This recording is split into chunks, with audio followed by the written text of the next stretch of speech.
Bienvenue sur Leadershift, le podcast qui fait bouger votre leadership. Bonjour, c'est Vincent, bienvenue dans un nouvel épisode de Leadershift. Cette semaine, nous allons étudier ensemble le rapport du World Economic Forum, le WEF, en ce qui concerne le travail dans la période 2025-2030. Ce rapport s'appelle Future of Jobs Report 2025. Le lien vers le PDF est en note du podcast. Ce rapport, c'est pas sa première édition, examine les tendances majeures qui devraient transformer le marché du travail mondial. Donc c'est effectivement un rapport mondial d'ici à 2030. 5 grandes tendances ont été identifiées par les entreprises et les personnes qui ont répondu à ce questionnaire. Accès numérique, coût de la vie, atténuation du changement climatique, changement démographique, fragmentation géoéconomique. Accès numérique, c'est la première grande tendance. Cet accès numérique élargi va s'accélérer et 60% des employeurs s'attendent à ce que le fait de cet élargissement transforme leur entreprise. Alors, dans les deux sens. Ça peut être toujours, vous le verrez dans ce rapport, ça peut être une transformation dans le bon sens, par exemple créer du travail ou créer de nouvelles fonctions. On peut penser à des entreprises qui développent des applicatifs, des logiciels d'intelligence artificielle, etc. Mais aussi, évidemment, dans les 60% des employeurs qui s'attendent à ce que cet accès numérique change leur entreprise, du côté négatif, à ce que ça élimine des fonctions ou des postes. Donc les avancées technologiques, notamment l'IA, la robotique aussi, l'automatisation qui continue son chemin, ainsi que tout ce qui est génération, stockage, distribution d'énergie sont également jugées transformantes. Donc tout ce qui est accès numérique, première grande tendance. Deuxième grande tendance, le coût de la vie. Augmentation du coût de la vie, deuxième tendance la plus transformative, donc les entreprises s'attendent à ce que l'inflation continue, alors peut-être à des taux plus modérés que ceux qu'on a eu ces 2-3 dernières années, mais que ça continue quand même, avec la moitié des employeurs qui s'attendent à ce qu'elles transforment l'entreprise d'ici 2030, à nouveau dans les deux sens. Et donc inflation, ralentissement économique général, la Chine, qui a un taux de croissance toujours impressionnant, mais à peu près la moitié de celui qu'il avait il y a une dizaine d'années, donc ne tire plus l'économie mondiale en avant, et donc ça provoque des problématiques dans toutes les régions du monde, et en particulier dans la mienne, puisque je crois que la Chine est le deuxième partenaire de commerce extérieur de ma région, et donc fatalement ça a un impact.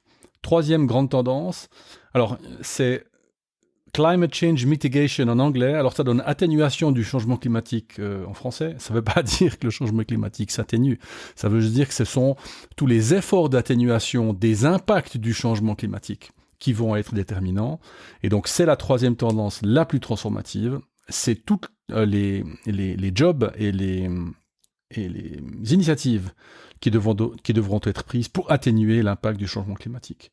Et donc, demande accrue pour des rôles de style ingénieur en énergie, de style ingénieur en technologie verte, spécialiste véhicules électriques, etc., etc.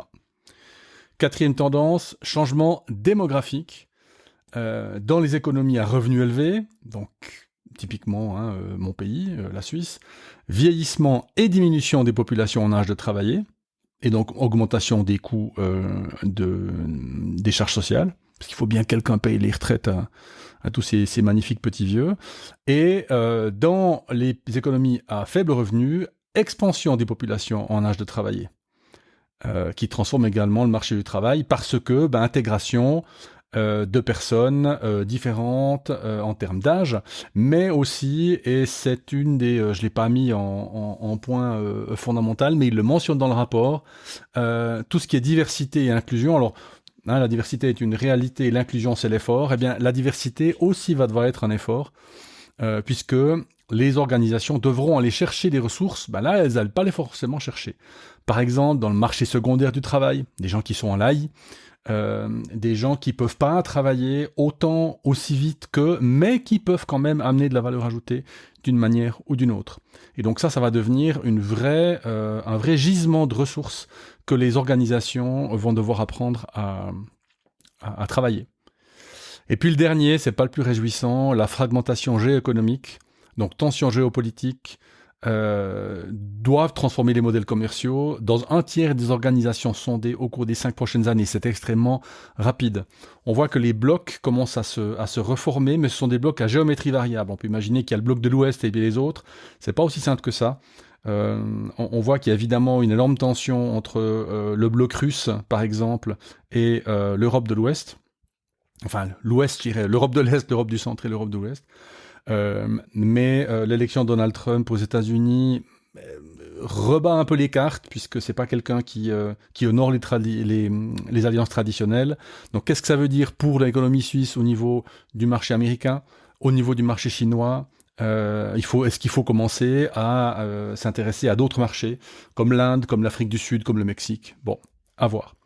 Nous sommes dans des grandes tendances du marché du travail, avec ces 5 tendances: accès numérique, coût de la vie, atténuation de l'impact du changement climatique, changement démographique et fragmentation géoéconomique. Alors, qu'est-ce que ça veut dire pour l'emploi? Alors là, il y a des choses qui vont changer. Il y a certains secteurs qui vont connaître une très très forte croissance, pour autant qu'on trouve les gens. Alors ça, c'est intéressant parce que ce rapport ici exprime ce dont les organisations auront besoin. Ça ne veut pas dire que le marché du travail pourra livrer ses besoins. On vient d'en parler juste avant. Alors, qu'est-ce qui devrait croître en termes de secteur? Alors, ce qu'ils appellent les first line jobs, donc les emplois de première ligne, donc souvent tout ce qui est emploi retail, etc., là devrait connaître un fort taux de croissance. Donc, ouvrier agricole, chauffeur-livreur, ouvrier de la construction, vendeur, ouvrier de l'industrie alimentaire. Ça, c'est la plus grosse croissance. Autre secteur en forte croissance, sans aucune surprise, l'économie des soins, donc tout ce qui est infirmier, travailleur social, professionnel de conseil, aide-soignant, médecin, etc. Et puis tout ce qui est éducation, enseignement secondaire et tertiaire en particulier. Évidemment, les postes liés à la tech, tout ce qui est big data, les ingénieurs en fintech, donc tout ce qui est technologie financière, spécialistes de l'IA, apprentissage automatique, développeurs de logiciels, développeurs d'applications, cybersécurité, etc., etc. Et puis tout ce qui est aussi fonction liée à l'écologie et transition énergétique, donc spécialistes véhicules autonomes, spécialistes électriques, ingénieurs en environnement, ingénieurs en énergie renouvelable, grosse croissance. Donc les 4 secteurs, ce sont emploi de première ligne, retail et tout ce qui est agricole et logistique, économie, tout ce qui est soins et santé, tout ce qui est tech et tout ce qui est écologie. Quel est le secteur qui va décroître le plus fort, sans aucune surprise? C'est tout ce qui est secrétariat, employé de bureau, caissier, guichetier, assistant administratif, secrétaire de direction. Ça, en Suisse, on appelle le CFC d'employé de commerce. Parce que, en fait, je crois que c'est la deuxième profession la plus formée en Suisse, les employés de commerce. Le premier, je crois que ce sont les employés de retail, donc les gestionnaires en commerce de détail, comme on les appelle, GCD. Alors eux, ça va. GCD, il y aura du job. C'est le premier secteur dont on a parlé. Mais tout ce qui est CFC, employés de commerce, c'est pas une super bonne idée, parce qu'en plus, derrière ces employés-là, je dirais en formation continue, qu'est-ce qu'on a? On a les gens qui font de la banque, on a des gens qui font de la saisie de données, etc. Et ça va évidemment diminuer. Donc si votre enfant aujourd'hui a 12, 13, 14 ans, ouais, ça me semble compliqué de lui dire, écoute, tu fais comme moi, tu fais employé de commerce, et puis derrière, tu te spécialises. Ça semble être difficile. Il y a beaucoup de ces métiers spécialisés, y compris dans tout ce qui est fiduciaire, légal, tout ce qui est architecture, mais pas au niveau des métiers eux-mêmes, des métiers techniques, mais au niveau de tout ce qui est administratif dans ces métiers-là, RH évidemment, comptabilité aussi. Ça risque de diminuer beaucoup.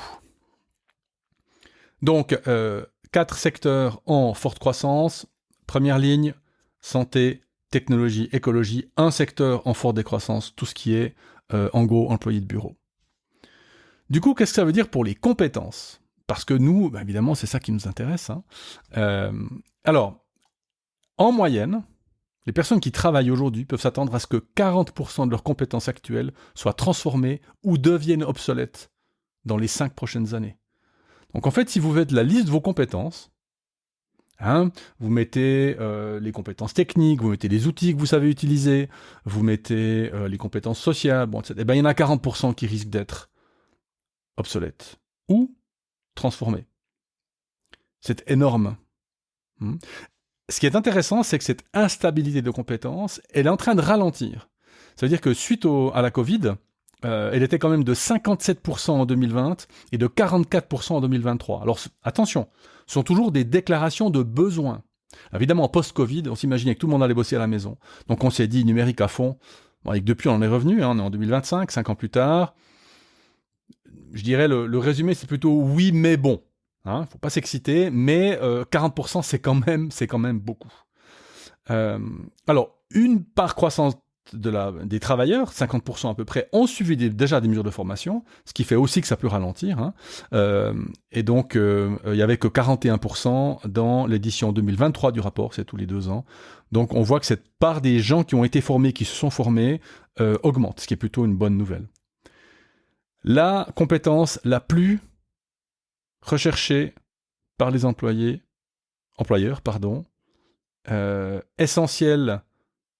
considérée comme essentielle par 7 entreprises sur 10 en 2025. Quelle est cette compétence-là ? L'esprit d'analyse. Donc les entreprises, les organisations continuent à compter sur le QI, dont l'esprit d'analyse fait partie, comme étant quelque chose qui va amener beaucoup de valeur. C'est pas une surprise, mais quand même. Alors il y a d'autres compétences qui deviennent intéressantes, on les citera plus tard, mais esprit d'analyse reste toujours quelque chose de très très intéressant. Autre compétence à croissance rapide, alors IA, Big Data, toutes ces compétences-là, donc compétences technologiques, également réseau, cybersécurité, et puis c'est intéressant, ils mettent dans les compétences la culture technologique. Et je crois que là-dedans, il y a tout ce qui est utilisation des outils. Savoir aller faire une recherche, savoir faire un prompt IA, savoir faire toutes ces choses-là. Alors, c'est pas très compliqué à acquérir cette culture technologique. En gros, on peut le faire chacun, chez soi.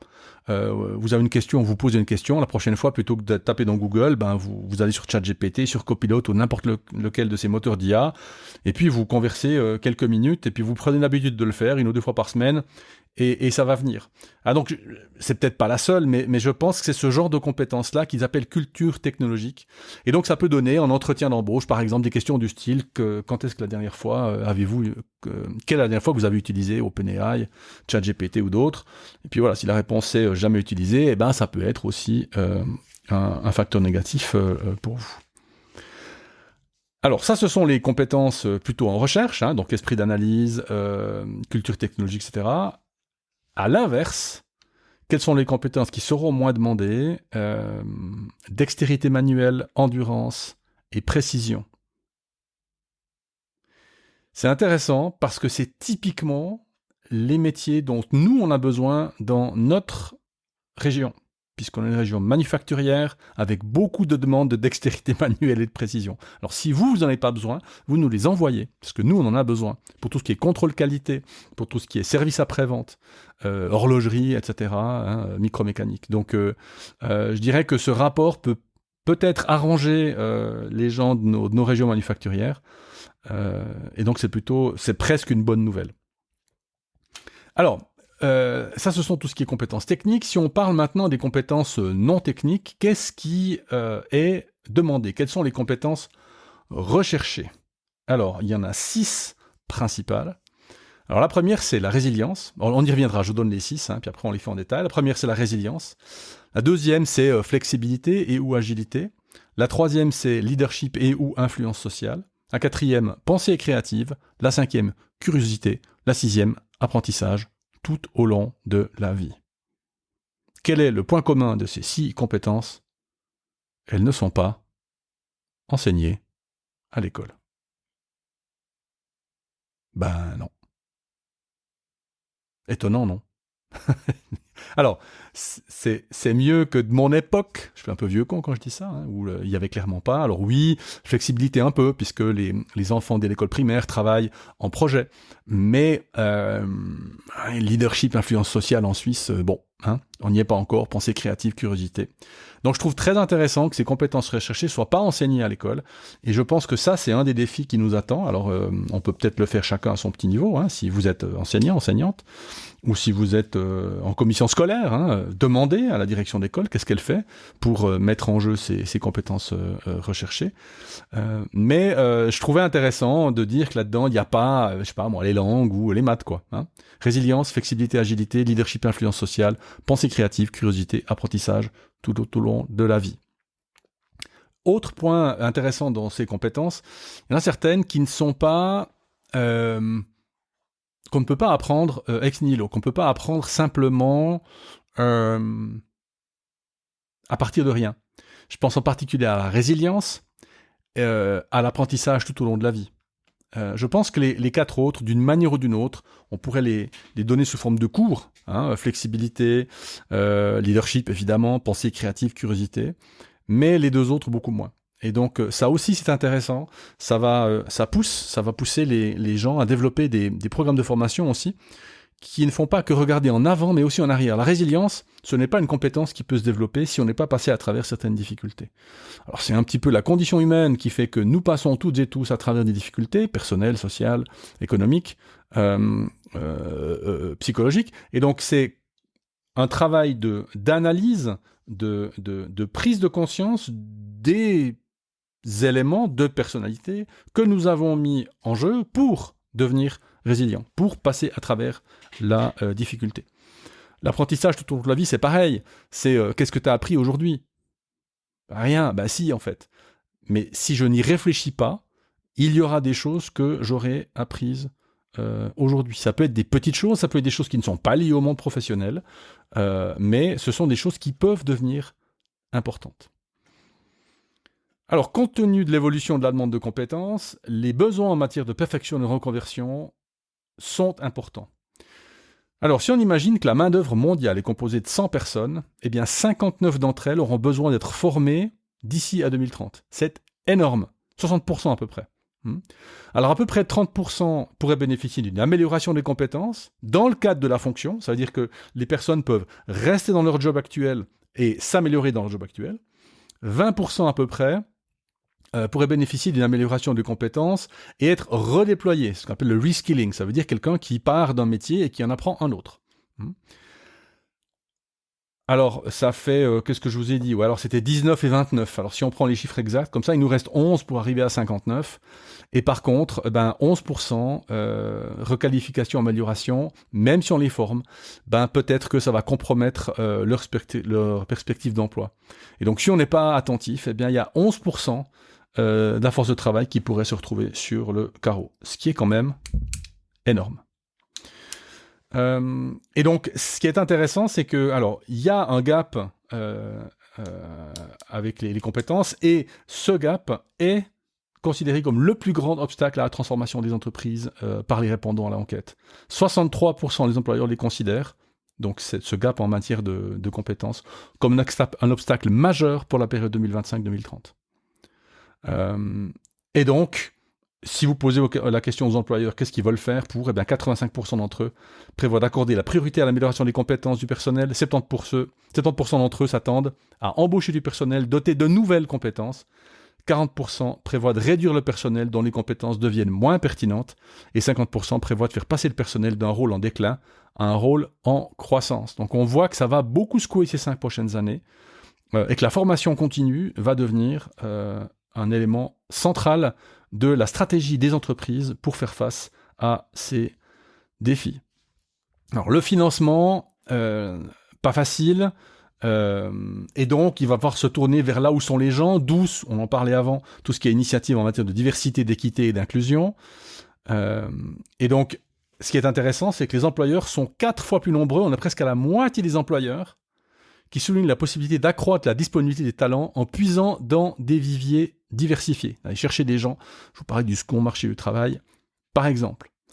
Alors, beaucoup de ces employeurs sont dans des grandes entreprises de plus de 50 000 salariés, en Amérique du Nord, typiquement, avec des taux d'adoption de pratiques de diversité et d'inclusion de plus de 96%. Mais ça arrive aussi ici en Europe et dans nos pays. C'est intéressant aussi, pour répondre aussi à cette demande de personnel, plus de la moitié des employeurs prévoient d'allouer une part plus importante de leur revenu au salaire. C'est intéressant, hein, une manière perçue peut-être de continuer à augmenter l'attractivité de l'entreprise ou de l'organisation. Pourquoi est-ce que cela nous touche? Et ça sera ma conclusion. Parce que chacun et chacune d'entre nous, on a à notre niveau une responsabilité à jouer. En tant que pouvoir public, donc en tant que citoyen, quand on vote, comment est-ce qu'on met en place les conditions pour favoriser l'émergence de ces formations adaptées? Comment est-ce qu'on fait pour adapter les cursus? Est-ce qu'il faut demander? Est-ce qu'il faut manifester?